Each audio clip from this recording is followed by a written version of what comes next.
Selamat datang di Pojok Santai, channel khusus yang membahas komik dan novel dengan cara asyik.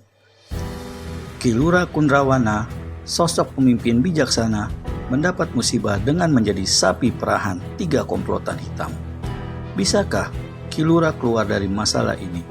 Yuk, langsung saja disimak video kali ini.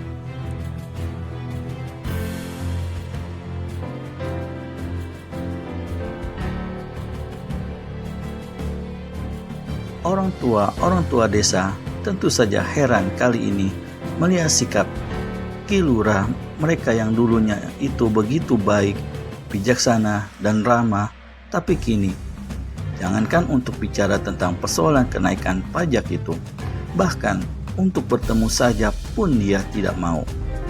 Di samping itu, ketika mereka mau berada di rumah Kilura, telinga mereka mendengar terus-terusan suara tangis Warisinten, istri lurah. Ada apa pula dengan diri perempuan itu? Betul-betul banyak hal yang tidak dimengerti oleh orang tua desa saat itu. Dan ketika tiba saat pemungutan pajak, yang pertama, banyak di antara penduduk yang tidak mau membayarnya.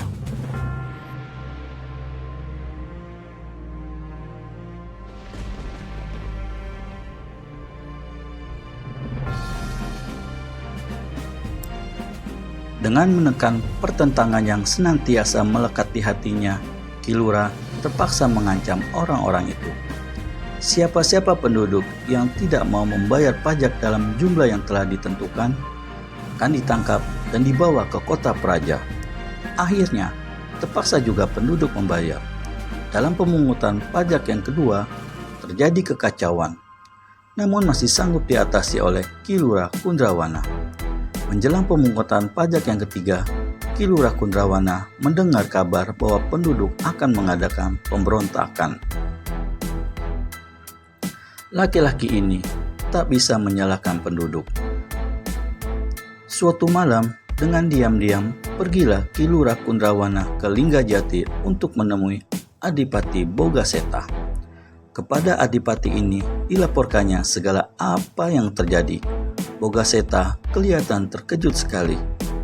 Ketika Kilura Kundrawana minta diri, Bogaseta berjanji akan mengirimkan serombongan pasukan ke Adipaten selekas mungkin. Namun menjelang semakin dekatnya hari pemungutan pajak yang ketiga itu, tak satu pun prajurit Kadipaten pun yang muncul.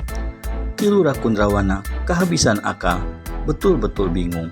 Sementara itu, tanda-tanda bakal terjadinya pemberontakan semakin jelas dan santer. Dalam kebingungannya di waktu yang sempit itu, Kilura Kundrawana akhirnya berhasil menemui Tapak Luwing di luar desa. "Ada keperluan apa kau menemuiku, Kilura?" bertanya Tapak Luwing sambil menggerogoti daging panggang yang barusan dipanggang oleh anak-anak buahnya. Saat itu, 3 hitam dari Kali Comel berada di pinggiran hutan. "Ada kesulitan katamu?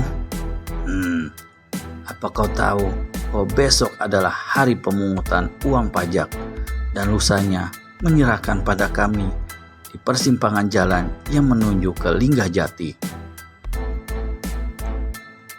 "Aku tahu, Tapak Luwing. Justru kesulitan ini ada sangkut pautnya dengan pemerasanmu," jawab Kilura Kundrawana pula. Tapak Luwing tertawa dan melemparkan tulang daging yang dimakannya ke dekat kaki kepala desa Bojongnipa itu. "Tentang kesulitan ini, apakah kau sudah pergi kepada Adipati Bogaseta di Linggajati?" tanya Tapak Luwing seraya tertawa, berdiri dari duduknya di batang kayu tumbang. Kilura Kundrawana terkejut dan berubah parasnya. Dalam hati, dia bertanya-tanya apakah kepala perampok ini mengetahui kepergiannya ke Linggajati menemui Adipati Bogaseta itu. Suara tawa Tapak Luwing semakin keras. Tampangnya kelihatan tambah angker, dan tiba-tiba tak terduga oleh Kilura Kundrawana, tamparan tangan kanan kepala rampok itu mendarat di pipinya. "Tapak Luwing, kau..."